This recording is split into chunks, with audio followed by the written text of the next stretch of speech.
믿는 사람으로서 우리가 가져야 될 세상을 향한 사명감이 있습니다.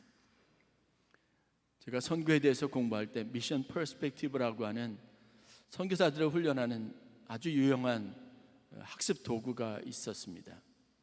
랄프 윈터 박사님이라고 지금은 세상을 떠나셨는데 US Center for World Mission이라고 하는 선교 단체들, 선교사들의 그 모임을 한 센터에서, 한 공간에서 운영하면서 선교사들 간에 네트워킹하고 또 단체들 간에 유기적으로 정보를 주고받을 수 있게 하는 이건 오르가나이제이션의 이 조직의 대부라고 할 수 있는 분인데, 그분이 이사야서 49장 6절 말씀을 가지고 선교사들에게 아주 중요한 의미 있는 도전을 주시는 강의를 들은 적이 있습니다.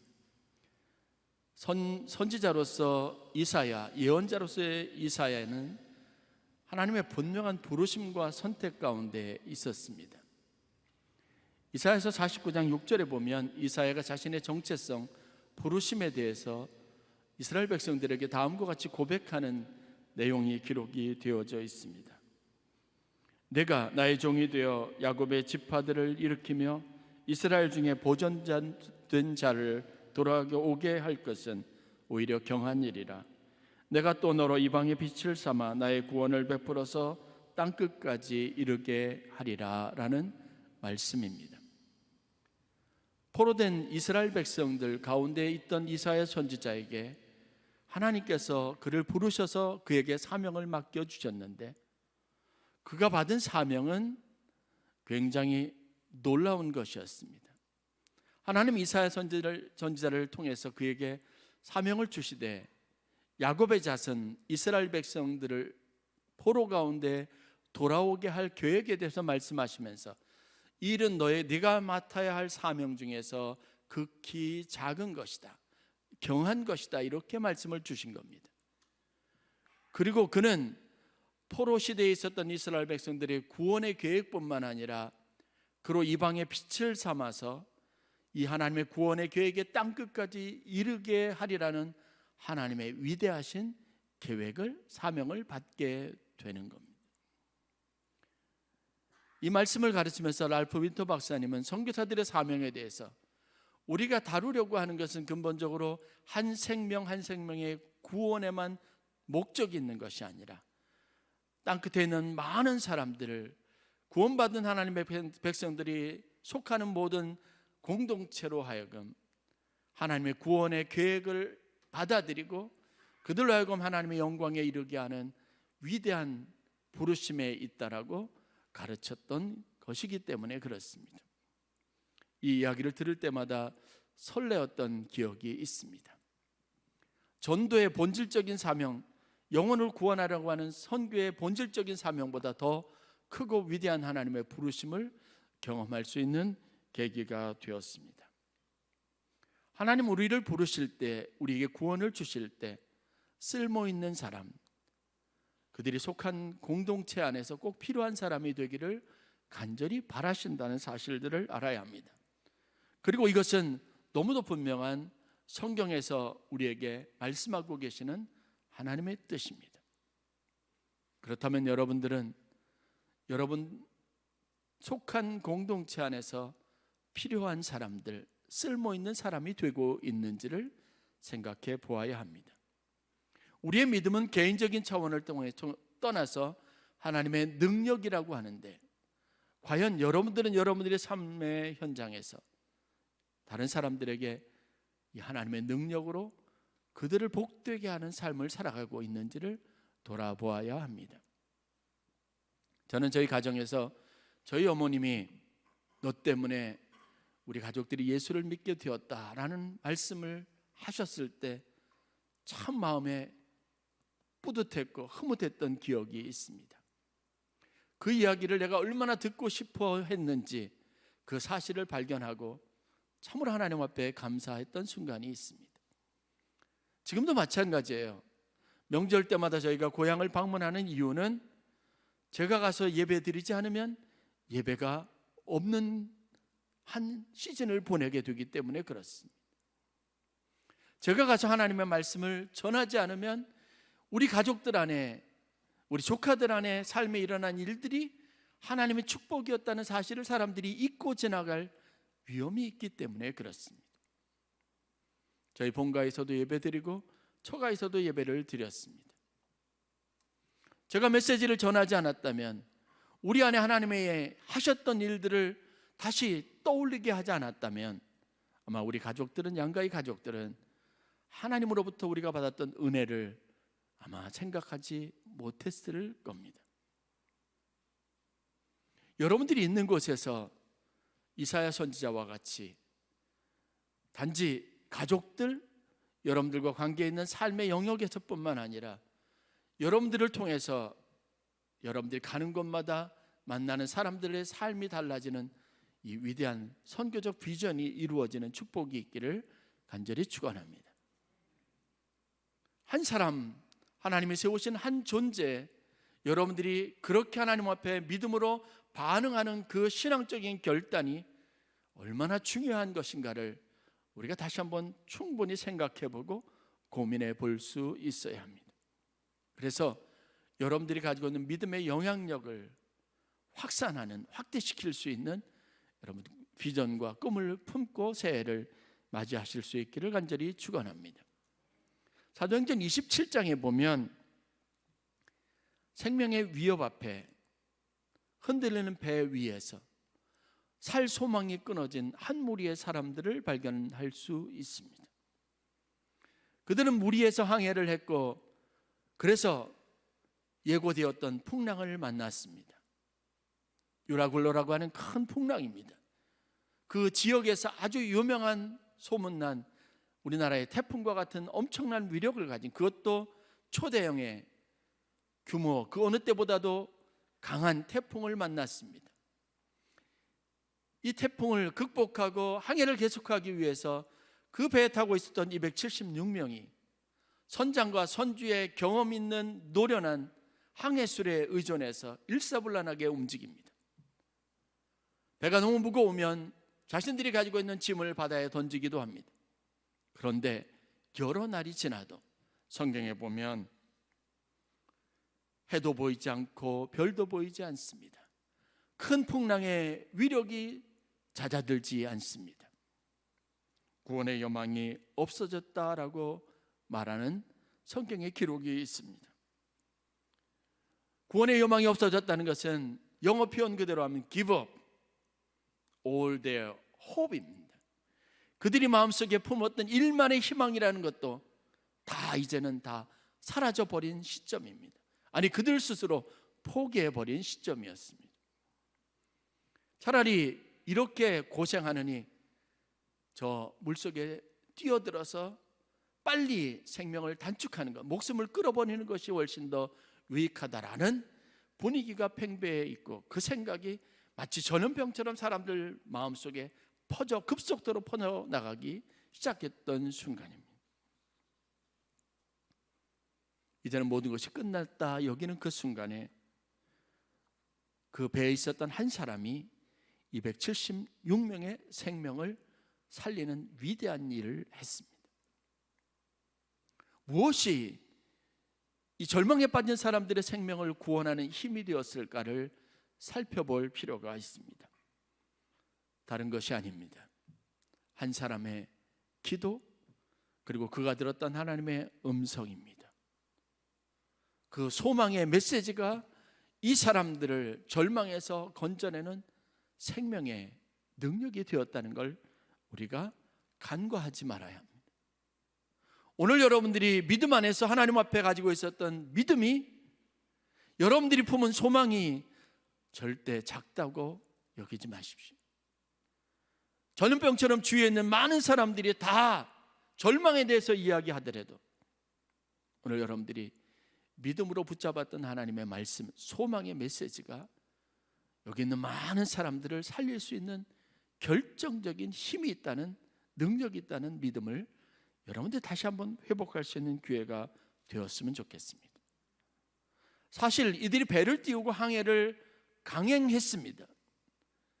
겨울 시즌에 늘 언제나 그 앞바다에 얼마 되지 않아서 큰 바람이 있고 풍랑이 있고, 그래서 배를 띄우기에는 적합하지 않았다는 일반적인 경험치가 있습니다. 그럼에도 불구하고 한 사람의 고집 때문에 이들이 항해를 감행했다고 기록이 되어져 있습니다. 그 사람이 누구냐 하면 로마로 돌아가려고 했던, 그래서 죄인 바울을 가이사 앞에 데리고 갈 호송 책임을 맡았던 백부장이었습니다.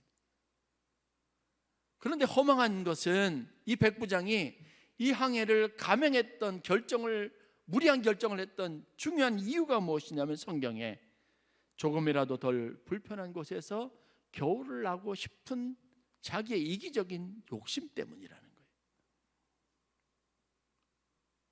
선장과 선주도 사실 꺼리는 배 띄우기, 항해인데 백부장이 괜찮으니까 내 말대로 배를 띄우라고 한 겁니다.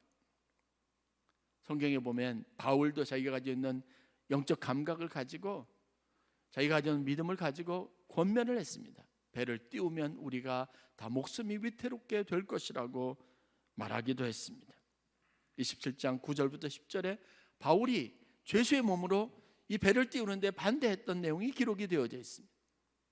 그런데 사람들은 죄수의 말보다, 전문적인 경험을 가지고 있는 사람의 말보다, 전쟁에서 수도 없이 승리를 이끌었던 백부장, 당시에 그 배에 타고 있었던 사람 중에 최고의 권력을 가지고 있었던 이 백부장의 말을 들어서 무리하게 항해를 감행한 겁니다. 지금 우크라이나 전쟁이 1년 가까이 지속되고 있습니다. 그런데 지금 미국도 그렇고 독일도, 유럽의 나토 연합군들이 최신의 탱크를, 무기를 제공한다 그래요. 이 이야기는 뭐냐면 이제 전쟁이 더 길어지게 된 겁니다. 1년 정도면 끝날 줄 알았던 전쟁이 더 길어지게 생겼습니다. 장기전을 예상하는 겁니다. 우크라이나 전쟁을 살펴보면 그동안 몇 번의 기회가 있었습니다. 전쟁이 끝날 기회가 있었습니다. 그런데 지도자들의 정치적인 득실을 계산하는 얄팍한 수 때문에 애꿎은 사람들이 목숨을 잃는 안타까운 일들이 있습니다.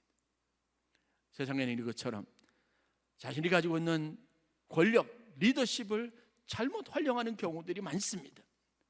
지금 이 배 270명의 목숨이 위태로워진 것도, 이런 상황을 만든 것도 그냥 조금 불편한 것을 참지 못하고 빨리 내 고향에 돌아가서 가족들을 만나고 그곳에서 편안하게 겨울을 보내고 싶었던 한 사람의 이기적인 욕구 때문에 된 겁니다. 작년 12월 21일 한국일보 기사를 보니까 그때가 러시아 우크라이나 이 전쟁이 300일 되는 그 날이었습니다. 이 300일 동안 전사자의 수를 따져보니까 24만 명이에요. 우크라이나와 러시아의 군인들 그리고 민간인 전사자들의 수를, 희생자들의 수를 다 합한 수가 24만 명. 여러분 믿어지십니까? 하루에 800명씩 죽음을 당한 겁니다. 한 지도자의 잘못된 결정 때문에 이렇게 됐어요. 3천만 명이나 되는 사람이 이재민으로, 난민으로 여기저기를 떠들고 있습니다. 자기 고향, 내가 원래 있었던 일상적인 삶의 터전으로 돌아가지 못하는 거예요. 세상은 의외로 어리석고 욕심 많은 지도자들이나 소수의 사람들의 결정들 때문에, 잘못된 결정 때문에 공동체 전체가 위협을 받고 어려움을 당하는 일들이 많이 있습니다. 그게 오늘 우리가 맞이하고 있는 역사적인 현실이기도 합니다. 내가 아무리 열심히 해도 잘못된 결정 때문에, 잘못된 지도자 때문에 경제적인 위기가 오기도 하고, 내가 평생을 땀 흘려 이룩했던 모든 사업 기반이 무너지기도 합니다. 정책 하나 때문에 그렇습니다. 이게 우리가 살고 있는 세상입니다. 이게 우리가 앞으로 살아가야 할 세상이기도 합니다. 그런데 눈여겨볼 필요가 있는 한 가지 사실이 있습니다. 이런 위태로운 세상 속에서, 이런 절망스러운 상황 속에서 아무도 자의적으로 그렇게 만들지 않고 그렇게 되기를 원하지 않았던 세상 속에서, 이 위협 속에서 생명과 관련된 일을 하고 사람을 살리는 일을 누가 하느냐 하면 하나님 앞에 기도하는 사람, 믿음이 있는 사람이 한다는 겁니다. 사람들은 이 풍랑을 극복하기 위해서 선조들도, 선장도, 그 배에 타고 있는 군인들도, 그 배에 타고 있는 많은 승객들도 온갖 노력을 다 기울였습니다. 배에 있는 무거운 짐들은 바다에 던지기도 했습니다. 하나하나 포기해가는 겁니다. 그러나 그것 뭐 다 포기하고도 결국은 생명마저 포기해야 될 상황까지 이르게 된 겁니다. 그런데 한 사람 바울은 그 순간에 하나님께 기도한 사실이 성경에 기록이 되어져 있습니다. 여러분, 우리의 상황에서 가장 정직하고 가장 유익한 판단을 가져오게 하는 힘, 그게 바로 기도예요. 하나님은 선하십니다. 그분은 우리의 보호자가 되시고 인도하시는 분이십니다. 나를 살리시는 분입니다. 나를 영원한 길로 인도하시는 분입니다. 그렇다면 여러분, 세상 사람들의 음성이 아니라 우리가 들어야 할 것은, 붙잡아야 할 것은 하나님의 선하심, 하나님의 음성입니다. 그분의 인도하심입니다. 그 사실을 우리가 날마다 듣고 고백하면서도 가장 결정적인 순간에 여러분들이 내리는 선택은 과연 누구의 말을 따르는 것인지를 진심으로 회개하는 마음으로 되돌아보아야 합니다. 여러분들이 하나님을 믿으신다면 모든 선택의 순간 가장 중요하고 필요할 때 하나님에게서 들으시기를 바랍니다. 하나님을 붙잡으시기를 바랍니다. 성경에 보면 혼란스러운 상황에서 다 죽고 싶은 마음에 생명의 끈을 놓아버리는 그 사람들에게 다가가서 한 사람이 이렇게 말합니다.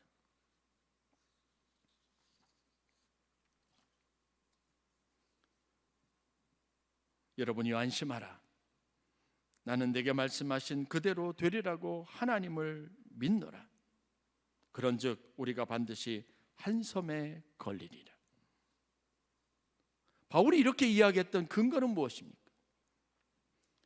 사도행전 27장 이전에 24절 말씀을 보면 그가 기도하는 중에 하나님으로부터 다음과 같은 음성을 듣습니다. 주의 사자가 나타나서 말씀했다고 성경이 기록합니다. 바울아, 두려워하지 말라. 내가 가이사 앞에 서야 하겠고 또 하나님께서 너와 함께 항해하는 자를 다 내게 주셨다. 기도하는 중에 바울이 들었던 음성입니다. 여러분, 이 말씀을 바울은 자기의 믿음으로 삼은 겁니다. 이 말씀을 하셨기 때문에 이 배에 타고 있는 사람이 죽지 않을 것이라고 말했습니다. 그래서 그들 앞에 담대하게 여러분이여 안심하십시오. 나는 내게 말씀하신 그대로 되리라고 하나님을 믿습니다라고 말했습니다. 사람들에게 필요한 것은요, 여러분의 생각이 아닙니다. 믿음인 줄 믿으시기를 바랍니다. 사람들이 듣고 싶은 것은요, 여러분들의 식견이나 지혜 있는 말이 아닙니다. 하나님이 우리에게 어떤 분이신지를 전하는 겁니다. 저는 하나님의 말씀이 생명이 있고 힘이 있다고 믿습니다. 어떤 분에게 말씀을 좀 전하고 싶어서 책을 하나 준비를 했습니다. 그 앞에 서명을 합니다. 제가 좋아하는 디모데후서 3장 15절 말씀을 거기에다 인용을 합니다. 성경은, 하나님의 말씀은 능히 너로해요. 예수 그리스도 안에서 하나님의 지혜에 이르게 하는 힘이 있습니다. 아무리 힘들고 어려운 순간이 오더라도 우리가 붙잡아야 될 것은, 우리의 마음속에 담아야 할 것은 하나님의 말씀입니다. 여러분들이 힘들고 어려운 상황들 속에 있다 할지라도 그 상황에 너무 마음을 빼앗기지 마십시오. 그 상황은 하나님의 시각에서 볼 수 있는 시간을 가져야 합니다. 그게 기도의 시간입니다. 여러분들이 가지고 있는 인생의 경륜보다 더 필요한 것이 기도입니다. 많은 사람들은 이 기도의 시간을 갖지 못합니다. 하나님께 맡기지도 못합니다. 하나님이 여러분들의 마음에 불어넣어 주신 소망을 붙잡지도 못합니다. 그런 것을 들을 기회조차 갖지 못합니다. 그게 우리가 이 시대가 가지고 있는 문제라는 것을 인식하실 수 있기를 바랍니다. 결국 위기에 처한 사람들을 구한 것은요, 영적인 사람, 기도하는 사람, 하나님의 말씀을 붙잡을 수 있었던 사람 바울이었습니다. 그의 신분은 죄수였지만 그는 죄수의 신분을 뛰어넘는 용기를 가지고 사람 앞에 가서 그리고 외쳤습니다. 여러분이 안심하십시오. 나는 내게 말씀하신 그대로 되리라고 하나님을 믿습니다라고 말했습니다. 여러분들에게 믿음이 있다면 여러분 자신을 신뢰하는 신뢰에서 나온 말이 아니라 하나님의 말씀을 붙잡는, 그리고 말씀을 선포할 수 있는 믿음을 가지실 수 있기를 바랍니다. 바울은요, 이 믿음을 가지고 그가 방문하는 교회마다 성도들에게 편지하기를 즐겨했습니다. 로마에 있는 교회 성도들에게 편지하면서 로마서 5장 12절부터 15절 말씀에 자기가 경험했던 이 한 사람의 원리를, 자기가 난파하는 뱃속에서 경험했던 하나님의 역사하심에 대해서 확신을 가지고 이런 교훈을 그들에게 전했습니다. 한 사람 아담으로 말미암아 역사적으로 보면 죄가 인류에게 들어와서 모든 인류가 죄인이 되었던 것처럼 하나님의 섭리와 하나님의 영적인 계획 안에서 한 사람 예수로 말미암아 하나님은 온 인류의 구원에 소망이 있게 하셨다고 하는 사실을 전합니다. 여러분들이 바로 예수 그리스도와 같은 사람이 되십시오라고 권면하고 있습니다. 이게 바로 하나님의 위대한 선교의 원리고 영원 구원을 향한 그분의 계획인 줄 믿으시기를 바랍니다. 세상에 아무리 죄가 많다 할지라도, 죄로 간영했다 할지라도 하나님은 오늘 이 시대에 예수로 여러분을 세우셨다는 믿음을 가지시기를 바랍니다. 여러분이 그곳에서 썩어지는 하나님의 미랄이 되면 여러분을 통해서 하나님의 구원이 그 땅에, 그 공동체에게 이른다는 확고한 믿음을 가져야 합니다. 이건 타협할 수 있는 것이 아니고 흔들릴 수도 없는 것입니다. 분명한 사실입니다. 이 사실을 믿었던 예수가 모든 민족에게 구원의 기쁨이 있게 했습니다. 다니엘은 대제국 포로로 잡혀갔던 자기 민족들의 운명을 개척했던 사람입니다. 그들의 성장과 그 땅에서의 번영을 위해서 기여했던 사람입니다. 경건한 사람 요셉은 애굽과 그의 민족을 구원하고, 그리고 그 땅에 존재하는 깃들어 사는 모든 사람들의 구세주와 같은 역할을 감당했습니다. 요셉 때문에 애굽뿐만 아니라 그 주변에 있는 많은 나라들이 7년의 오랜 기근과 가뭄 끝에 생명을 얻게 되는 축복을 누리게 되었다는 사실을 잊지 말아야 합니다. 모세는 난파 직전에 이스라엘 신앙 공동체를 축복의 공동체가 되게 했습니다.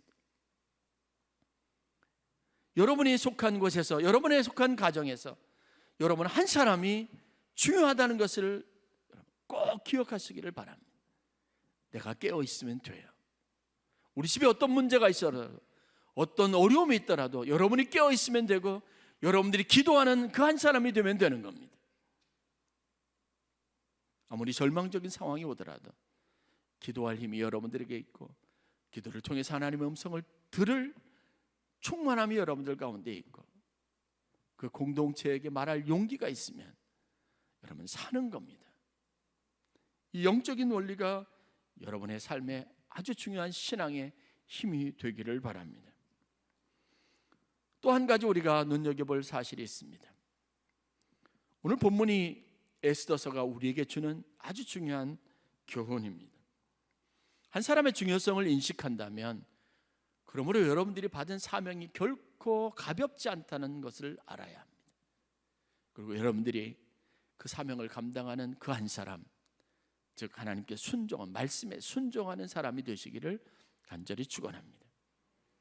바울이 그 용기를 갖지 못했다면, 사람들 앞에 서서 외치는 순간을 경험하지 못했다면 사는 일은 없었을 겁니다.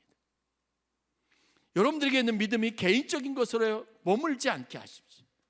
그 믿음이 있다면 이 믿음이 나와 내 가족들을 살린다는 사실을 철저하게 인식하시고, 여러분들이 무엇인가 공동체를 위해서, 가족들을 위해서 기여하는 사람이 되어야 합니다.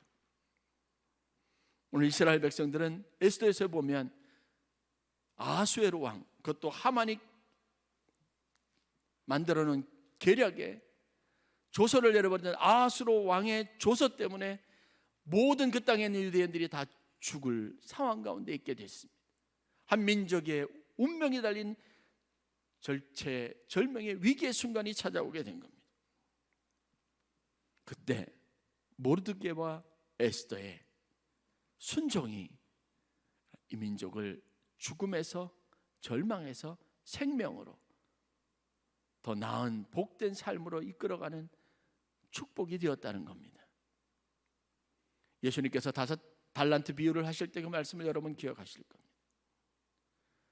각 사람에게 각각 다른 분량의 숫자의 달란트를 맡겼습니다. 달란트의 가치를 알았던 것, 부르심의 가치, 맡겨주신 삶의 소명의 가치를 알았던 종들은요, 열심히 해서 그것을 남겨서 주인의 기쁨으로 돌려드렸습니다. 한 달란트 가졌던 사람은 달란트의 가치를 인정하지 않았습니다. 소중하게 여기지 않았습니다. 예수님께서 하신 말씀이 뭡니까? 그 주인이 내린 처방이 무엇입니까? 그 달란트, 한 달란트, 그 가지고 있는 것을 빼앗아서 달란트의 가치를 아는 다른 사람에게 주었습니다. 여러분들에게 주신 기회, 여러분들이 경험할 수 있는 축복을 여러분들의 것으로 삼지 않으면 하나님 그것을 빼앗아 다른 사람에게 주시는 겁니다. 우리가 가지고 있는 영적인 경험, 신앙적인 체험, 영광은요, 순종하는 사람들에게만 주시는 겁니다. 오늘 보십시오. 하만의 조서 때문에 자기 민족이 다 죽게 되었다는 사실을 모르드게가 압니다. 그리고 그거 어떻게 합니까? 적극적으로 이 사실을 왕에게 알리기 위해서 온갖 방법을 다 동원합니다. 왕궁 앞에다가, 거기에다가 자리를 깔고 옷을 상복으로 갈아입고 제 위에 앉아서 통곡하고 호소합니다. 자기 민족이 죽게 되는 이 안타까운 운명에 대해서 호소합니다. 아무도 이야기를 왕에게 전하려고 하지 않습니다. 왕도 관심이 없습니다. 왜요? 들을 기회가 없을 거니까요. 당시 성 안에 있었던 조카였던 에스더가 이 사실을 듣고 하닥이라고 하는 자기 몸종, 자기 시중을 드는 일꾼을 보내서 무슨 일인지 알아보게 하죠. 알아보니까 자초지종은 뻔한 거예요. 하만이라고 하는 사람에 의해서 자기 민족이 다 죽게 되었다는 겁니다. 하닥의 방문을 받았던 모르드게가 이 사실을 적극적으로 에스더에게 전해서 에스더로 하여금 왕에게 이 저간의 모든 벌어진 일들을 왕에게 꼭 이야기하라고 말합니다. 그런데 에스더가 이 이야기를 듣고 겁이 났죠. 왜냐하면 왕궁의 법도에 의하면 어떤 여인도 왕이 부르기 전에 왕 앞에 스스로 나갈 수는 없는 겁니다. 자기를 찾아달라고 요구할 수도 없는 겁니다. 그렇게 하면 기분이 상한 왕이 명령을 내려서 죽일 수 있는 거예요. 그게 왕궁의 법도입니다. 자기도 30일이 넘도록 왕이 부르지 않았습니다. 왕의 기억 속에 자기 이름은 이미 잊혀져 버렸다고 스스로 낙심하고 있었던 상황인데 왕을 찾아갈 수는 없었죠. 자기에게 사정을 하닥에게 말해서 모르드게에게 전하게 합니다. 이때 모르드게가 이 이야기를 듣고 답을 보냅니다. 그 답이 오늘 우리가 읽었던 본문 에스더서 4장 12절부터 이어진 말씀입니다. 너는 왕궁에 있으니 모든 유다인 중에 홀로 목숨을 건지리라고 생각하지 말라. 너만 살려고 생각하지 말라는 겁니다. 그리고 이어지는 모르드게의 말입니다. 이때 내가 만일 잠잠하여 말이 없으면 유다인은 다른 데로 말미암아 노임과 구원을 얻으려니 너와 내 아버지 집은 멸망하리라. 이 이야기는 무슨 의미입니까?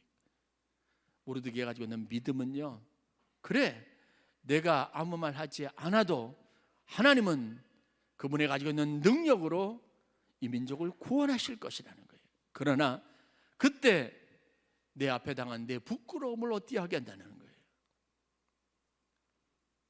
여러분, 우리가 아무것도 하지 않으면, 말씀에 반응하거나 순종하지 않으면, 믿음으로 여러분들이 결단하는 것이 없으면 여러분, 영적인 체험은 여러분에게 없습니다. 하나님의 능력을 체험할 길도 없습니다. 하나님의 기적과 같은 역사를 여러분들이 알 길이 없습니다. 여러분의 영혼에 아무런 유익이 없습니다. 신앙생활에 아무런 유익이 없습니다. 하나님이 여러분들에게 아무런 도움이 되지 않는 거죠. 그러나 여러분들 믿음으로 순종하면 그때 여러분들이 하나님이 살아계시다는 사실을 알게 될 겁니다. 저희가 유아실에 있는 우리 아이들과 부모님을 위해서 영상 시스템을 하기로 했는데 하나님이 필요한 재정 다 채워주셨어요. 하나님이 살아계시다는 걸 알았습니다. 이 일에 헌신했던 분들이 하나님이 살아계시다, 그래 하나님은 반드시 채우실 것이라는 확신을 얻게 된 거죠. 여러분, 헌신은요, 하나님의 일에 참여하고 동참하는 사람들은요, 이 기쁨을 남에게 빼앗기지 않습니다. 아무리 어렵고 절망하는 순간, 실수하는 순간이 오더라도 하나님을 놓지 마십시오. 그리고 여러분들이 얻을 영적 유익을 포기하지 마십시오. 그 기회를 잃지 마시기를 바랍니다. 자기가 힘이 없고 자기 마음에 두려움이 있을 때 오늘 우리가 주목해 봐야 할 에스더가 내렸던 결정입니다. 모르드게에게 이야기를 들었던 에스더가 여러분 어떻게 반응했는지 성경은 다음과 같이 기도하고 있습니다. 당신은 가서 수산에 있는 유다인을 다 모으고 나를 위하여 금식하되 밤낮 3일을 먹지 말고 마시지도 마소서. 나도 나의 시녀와 더불어 이렇게 금식한 후에 규례를 어기고 왕에게 나아가리니 죽으면 죽으리이다. 모르드게에게 전하라고 한 말이에요. 가셔서 나를 위해서 기도해달라고, 금식하면서 기도해달라고 부탁합니다. 나도 내 시녀들과 함께 금식하겠습니다. 그리고 내가 왕궁에 규례 법도가 있지만 그걸 어기고 왕 앞에 나가겠습니다. 왕이 나를 죽이면 내가 죽겠습니다. 각오를 한 거죠. 바울에게는 이런 순간이 없었겠습니까? 이런 갈등이 없었겠습니까? 이런 혼란이 없었겠습니까? 죄수의 몸으로, 그러나 바울은 하나님 앞에 믿음으로 자기의 마음을 온전하게 하고 용기를 내서 사람들 앞에 섰습니다. 그리고 그가 어렵게 떼었던 말 한마디가 276명의 목숨을 살리는 힘이 됐습니다. 오늘 기도하세요. 하나님 여러분들에게 용기를 주시길 위해서 구하세요. 그리고 담대하게 선포하시기를 바랍니다. 여러분들의 입술이 혀가 권세가 있습니다. 그것을 위해서 하나님이 하실 놀라운 일들이 있습니다. 그것을 통해서 여러분들이 경험할 놀라운 일들이 있습니다. 살아가면서 여러 차례 여러분들에게 이 기회가 올 텐데 기회를 절대로 놓치지 마십시오. 그 기회를 통해서 순종함으로 여러분 하나님의 살아계심을 경험하고 여러분의 믿음이 성장할 수 있는 귀한 은혜가 있기를 주의 이름으로 간절히 축원합니다.